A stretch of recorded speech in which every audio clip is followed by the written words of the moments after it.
This is a difficult preparation on both sides of the ball because of the way they play on defense is a little different, and their offense is very multiple, and they do a good job of taking advantage of whatever you do on defense. So, our players have been, really good. I talked to the players afterwards about you got to be accountable for your actions because there's always a day of reckoning. And if you do the right things, you have the right effort, you have the right habits, you do the right things, you have the right words, you're accountable to everything that you do, all right, then your reckoning is always good. When you don't do that, sometimes things don't work out so good, when the reckoning comes. So, this is probably the first big game that we've had here for now like a year and a half because of last year's COVID. I know we've had a couple home games, but this is an SEC game at home for the first time in, a couple years. And I hope our fans are excited about it as our team is. We're playing a really good team. They got a lot of really good players. They do a great job in execution, and it's going to be a real challenge for us. And, we played down at Florida. I mean, it was really, really tough on our team, and you could tell. So, hopefully we can make it a little bit that way for their team. And, we're just excited to be playing in a big game at home in our stadium against a good team, and hopefully our fans, our players, and everybody will have great passion and enthusiasm, for this game. This is college football, mental health week. We're part of the Helsinki for Hope group, always have been very, very supportive of the family and the cause. So we're proud to be a part of that awareness this week as well. Okay, Coach, we'll start with Nick Kelly in Tuscaloosa. Nick? How important is it for the play-action game to be effective for what you guys want to do offensively? Well, I think play-action is always a good thing. I mean, it's got to tie into the running game, and I think, when you can draw the defense forward when you're trying to throw the ball vertically, it's always a positive thing.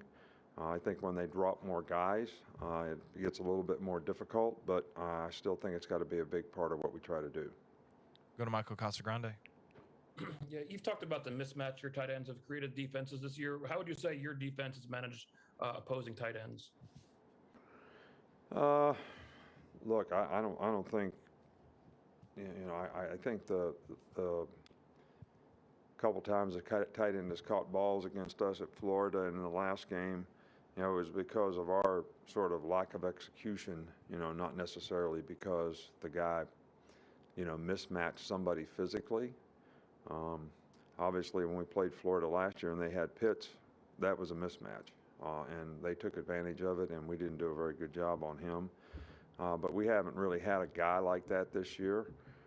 Last year, Ole Miss's tight end was a problem for us. So they use the tight end effectively. They play four wideouts sometimes and use a receiver like a tight end, and he's very effective. So we're going to have to be very aware of, where that particular guy is relative to their play-action passes. We'll go to Aaron.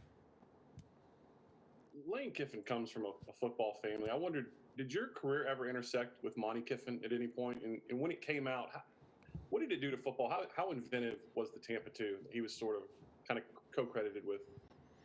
Well, I think, Lane's dad was really instrumental in a lot of things.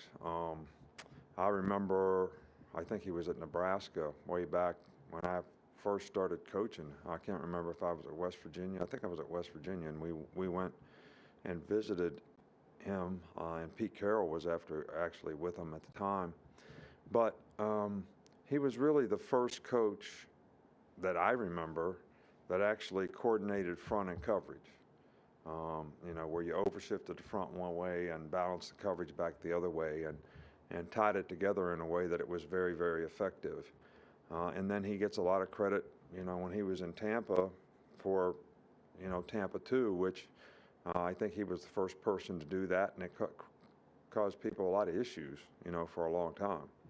So I always had a ton of respect for, Lane's dad, Monte. He visited here a few times when Lane was here, and I just think he's a, wonderful man, and, his legacy as a coach is not necessarily because he won a lot of games or was a great head coach, but his what he did to impact the game was probably as significant as anybody I know.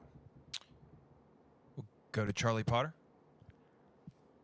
Hey, Coach. Last year, you said you felt like you were always one play behind the Ole Miss offense. Just what's key in practice this week to try to combat that this time around? Well, I think the players got to get lined up. I mean, we can't do too much. Last year we were a young group. They were going fast. We had trouble getting lined up. We were out of position a lot of times. Because we were out of position, we missed a lot of tackles. So I think that, we have to play fast. We have to get lined up. Everybody's got to be able to focus on their responsibility, because these guys are really good at executing what they do. So you have to be really good on defense at executing what you do. And making mental errors because you're not lined up correctly or don't have good communication is something they'll take advantage of it every time. Okay, we got two more. We'll start with Mike. How much similarity do you think there is between what Lane does now and what Ole Miss was doing 6, 7, 8 years ago under Hugh Freeze? I think there's probably some similarities, but I think this is pretty unique in terms of, kind of what they've put together, how they do it.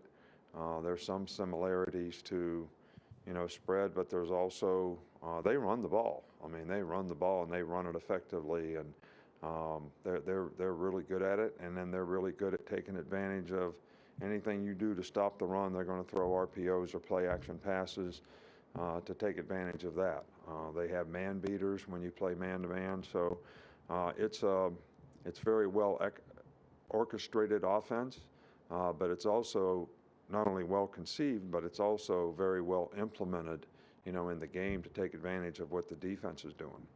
Okay, we're going to finish with Tony. Yeah, both Bill O'Brien and Bryce Young have both talked about the building that mutual trust. And I just wanted to know, what did Bryce do maybe over the offseason or just during practice to initially just give you that trust in him and kind of build that up? Well, I think that anybody trusts anybody because, first of all, they respect what they do. They're accountable to what they do. They do what they're supposed to do. That's as a person, as a student, as a player on the field. And that's how you develop respect for someone as a competitor and as a player. And then when they do that over time, that's what, you develop trust. That the guy's going to do what he's supposed to do because he's done it over and over and over again. And I think that's how his teammates, develop trust and respect. I mean, you could go down the list of guys on our team.